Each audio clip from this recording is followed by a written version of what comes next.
East on Earth show. People ask me about my life sometimes, and I figured I would share some about that while I worked on this art. I've been painting these t-shirts since about '86, and I'm originally from a New Orleans musical and artistic family. Thank you.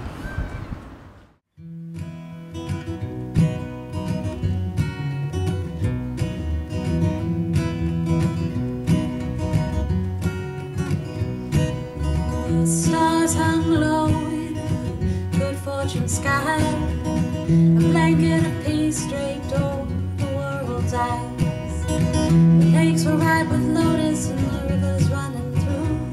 And the peacocks danced in a sea of Persian blue. Yes, the peacocks danced in a sea of Persian blue.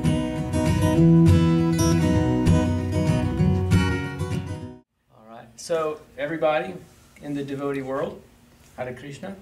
The movement's meant to expand through sharing. I like that word better than preaching, and we're trying to share Krishna, who is simply wonderful, as Srila Prabhupada taught us.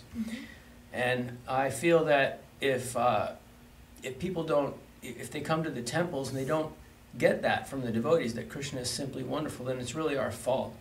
And there's been so many instances. And I spent a lot of time in the woods in North Florida.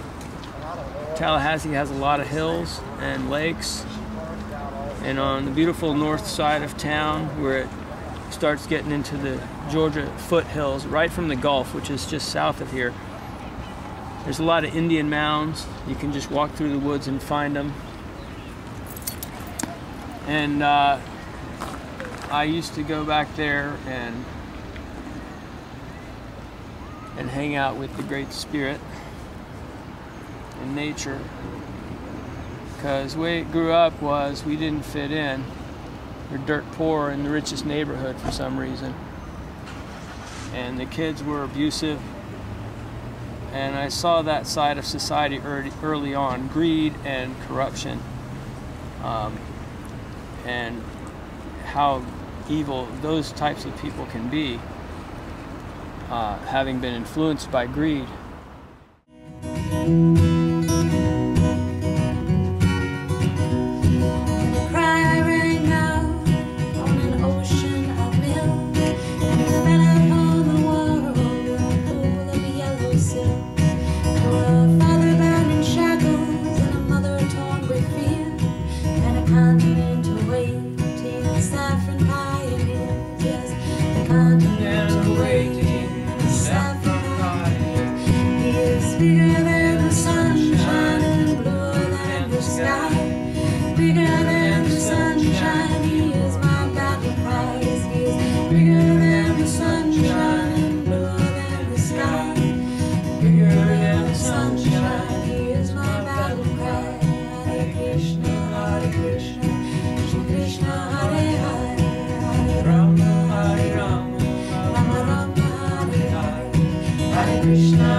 Would you say it's good to avoid things that might be controversial and replace them with things that are nectarian? I think that whatever is going to bring the people in the room the closest to Krishna. I mean, there's so much beauty in Krishna consciousness. And so I just went out to the woods and found the peace. And you know, they tried putting us in foster homes. I got 7 sisters and 3 brothers. And we all ran away. And I was about 8 when that happened. We all ran away from where they tried to put us, and so they put us back with our mom.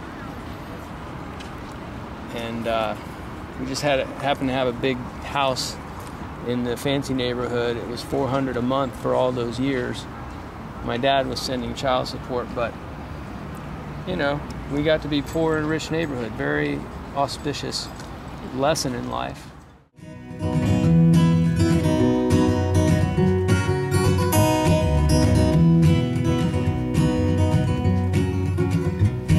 I offer up my labor.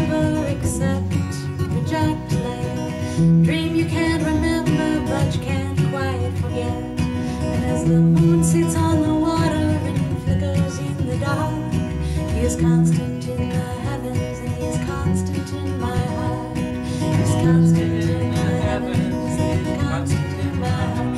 He is bigger than the sunshine, bluer than the sky. Bigger than the sunshine, He is my battle cry. Bigger than the sunshine, bluer than the sky. He's bigger than the sunshine, He is my battle cry. Hare Krishna, Krishna Krishna, Hare Hare. Hare Rama, Hare Rama, Rama Rama, Hare Hare.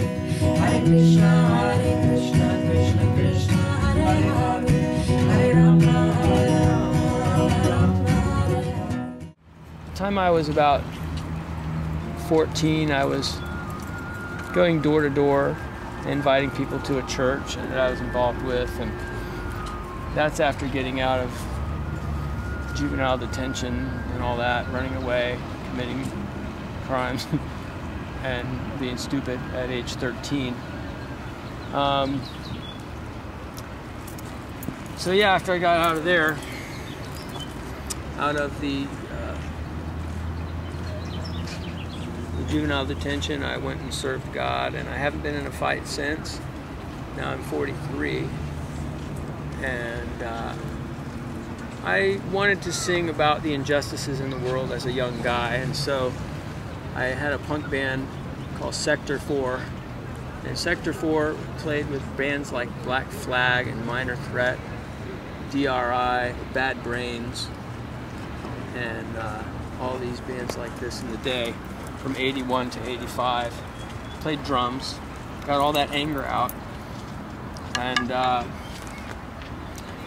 then I went to massage school and read a lot of books about spirituality, and I wound up moving into a teepee for a year. One day I went to swim in the woods, and someone had cut down a cherry tree. I don't think it was George Washington.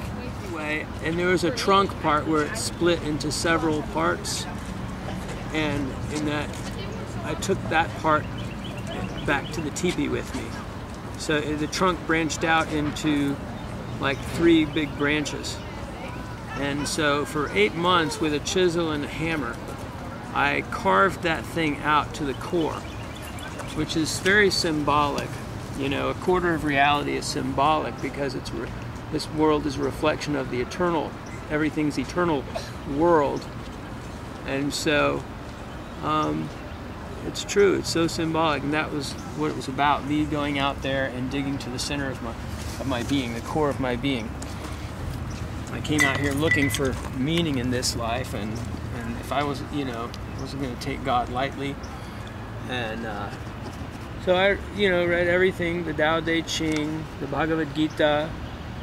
Of course, I tried my best to live the Bible, and I found that to be very inspiring. And but all these other scriptures have a lot more information, and I kept reading them over and over to see. And a man from India came by, and he was hanging out in North Florida somehow with saffron orange robes on. He came out there and taught me the tradition and left. I don't know where he came from.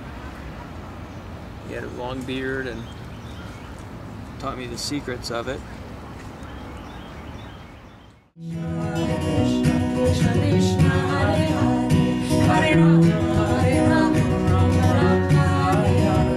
Hare Krishna, Krishna Krishna, Hare Hare, Hare Rama, Hare Rama, Rama Rama, Hare Hare. Hare Krishna, Krishna Krishna, Hare Hare. Matakoyasan, which means I'm related to all things in life. They are my relatives. And the Great Spirit is one. So it's true in all the traditions. Hare Rama, Hare Rama, Rama Rama, Hare Hare. Krishna, Krishna Krishna, Hare Hare, Hare Rama, Hare Rama, Rama Rama, Hare Hare. Hare Krishna, Krishna Krishna, Hare Hare, Hare Rama, Hare Rama, Rama Rama, Hare Hare. Hare Krishna, Krishna Krishna, Hare Hare, Hare Rama.